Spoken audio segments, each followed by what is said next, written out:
फिर माननीय सदस्यों से आग्रह कर रहा हूँ, प्रश्नकाल महत्वपूर्ण समय होता है, माननीय सदस्यों का समय होता है और प्रश्नकाल में कई मंत्रालयों पर, विभागों पर माननीय सदस्यों द्वारा जो प्रश्न पूछे जाते हैं, सरकार उसका जवाब देती है।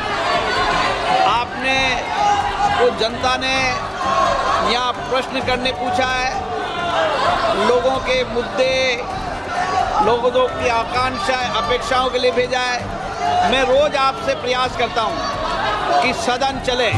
जिन सरकारी कंपनियों ने युवाओं को रोजगार दिया है, उनमें कितने युवाओं को स्थायी नौकरी मिली है और कितनों को अनुबंध पर रखा गया है? क्या सरकार स्थायी रोजगार के अवसर बढ़ाने के लिए कोई विशेष योजना बना रही है? माननीय अध्यक्ष महोदय, माननीय सदस्य ने युवाओं के रोजगार के निर्माण के बारे में अपना प्रश्न पूछा है।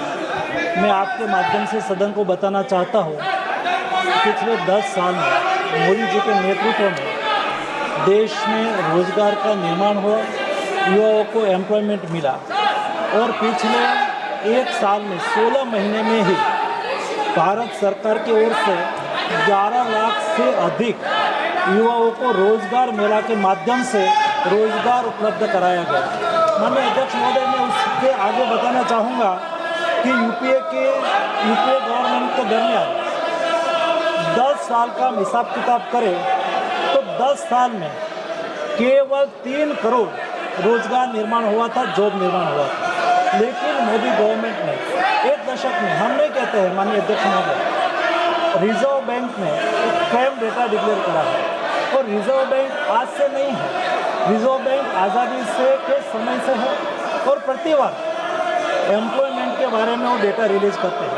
माननीय अध्यक्ष महोदय, मुझे बताते हुए खुशी हो रही है कि पिछले 10 साल में रिजर्व बैंक के एस्टिमेट के अनुसार 17 करोड़ से अधिक युवाओं को जॉब प्राप्त हुई, रोजगार मिला। ये हमारी सरकार की युवा लक्ष्य नीति का परिणाम है।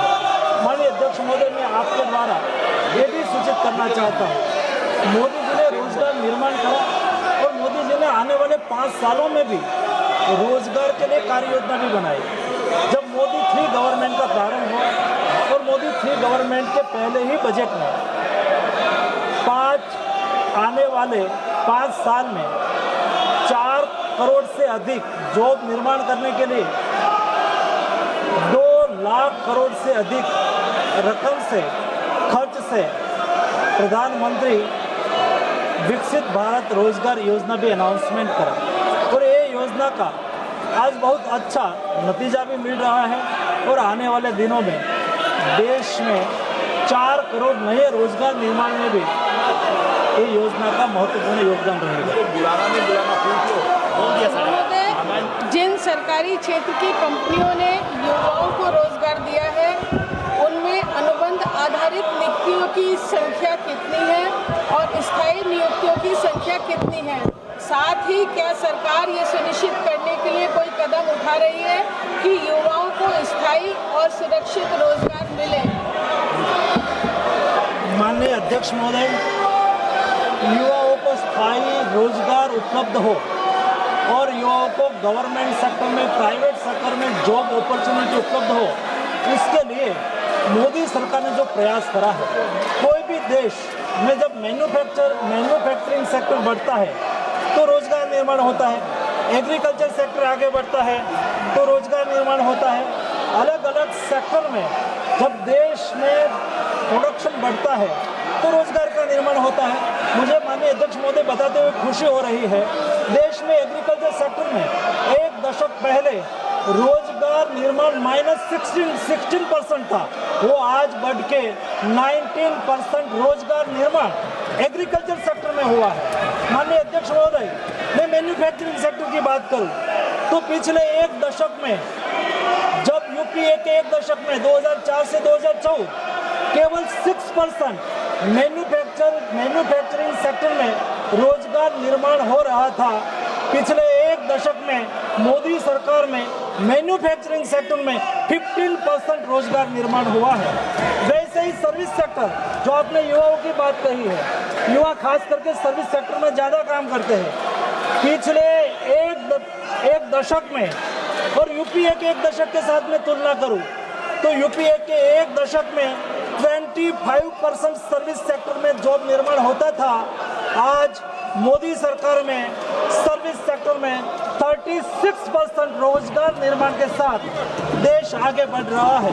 माननीय अध्यक्ष महोदय, अनएम्प्लॉयमेंट रेट देश में आज 3.2% है, जो डेवलप्ड कंट्री के बराबर है या तो डेवलप्ड कंट्री से कम भी है।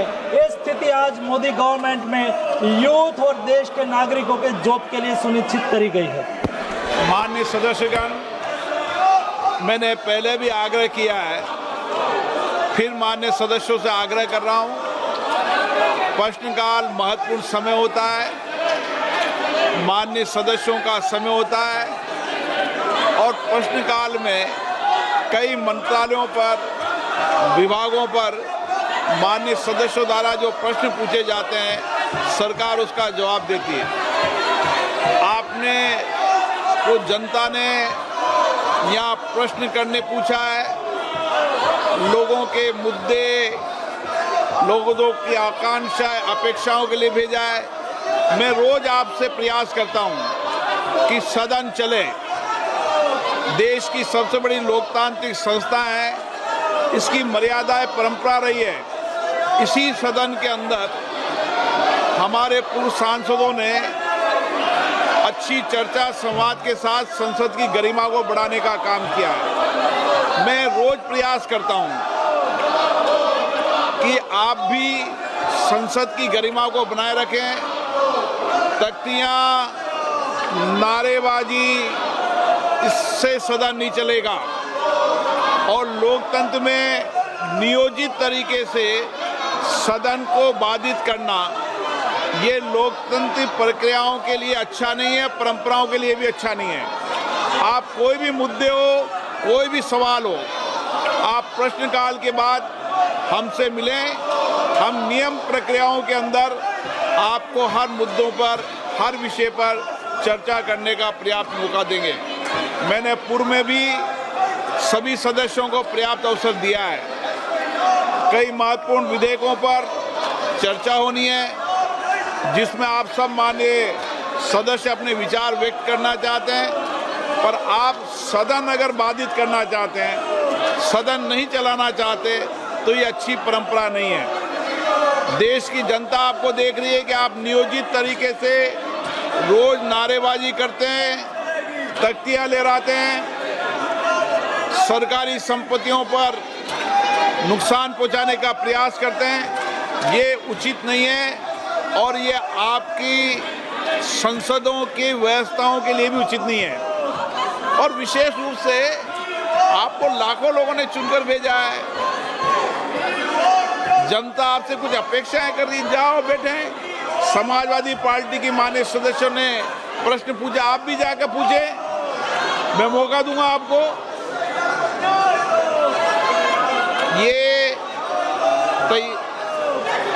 ये आचरण आपका उचित नहीं है, ये संसद की कार्य पद्धति के अनुरूप नहीं है। तो जाइए बैठिए। आप सदन नहीं चलाना चाहते, प्रश्नकाल नियोजित तरीके से बाधित करना चाहते हैं। प्रश्नकाल, फिर मैं आपसे आग्रह कर रहा हूं, फिर मैं आपको मौका दे रहा हूं कि प्रश्नकाल के बाद हर विधेयक पर शून्यकाल में आपको हर मुद्दे को उठाने की परमिशन दी जाएगी। मुझे लगता है कि आप नियोजित तरीके से ही सदन को बाधित करना चाहते हैं, इसलिए सदन की कार्रवाई आज 2 बजे तक के लिए स्थगित की जाती है।